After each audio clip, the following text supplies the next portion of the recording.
পরিচালক সন্দীপ রেড্ডি ভাঙার বহুল প্রতীক্ষিত অ্যাকশন থ্রিলার সিনেমা স্পিরিট থেকে এবার বাদ পড়লেন বলিউড তারকা দীপিকা পাডুকোন।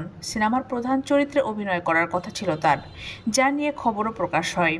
তবে এবার জানা গেল, দিনে ৬ ঘন্টার বেশি শুটিং করতে অনাগ্রহ প্রকাশ করায় দীপিকাকে সিনেমাটি থেকে বাদ দিয়েছেন নির্মাতা নিজে। ভারতীয় গণমাধ্যম বলিউড হাঙ্গামার বরাতে জানা গেছে, দীপিকার সঙ্গে পরিচালক সন্দীপ রেড্ডির ভাঙারের সম্প্রতি একটি মিটিং হয়, যেখানে দিনে ৬ ঘন্টার বেশি শুটিং করতে অস্বীকৃতি জানান। শুধু এখানেই শেষ নয়, এই নায়িকা আরও প্রস্তাব রাখেন, সিনেমার শুটিং যদি ১০০ দিনের বেশি করায় তবে তাকে অতিরিক্ত পারিশ্রমিক দিতে হবে। এই দাবি শুনে পরিচালক স্তম্ভিত হয়ে যান।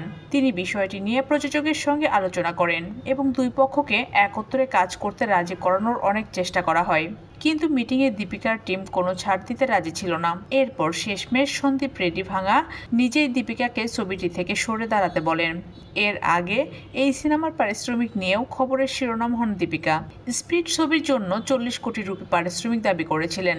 তার এমন আচরণের পর পরিচালক এখন নতুন নায়িকা খুঁজছেন। এই সিনেমায় প্রধান চরিত্রে অভিনয় করবেন দক্ষিণের তারকা প্রভাস।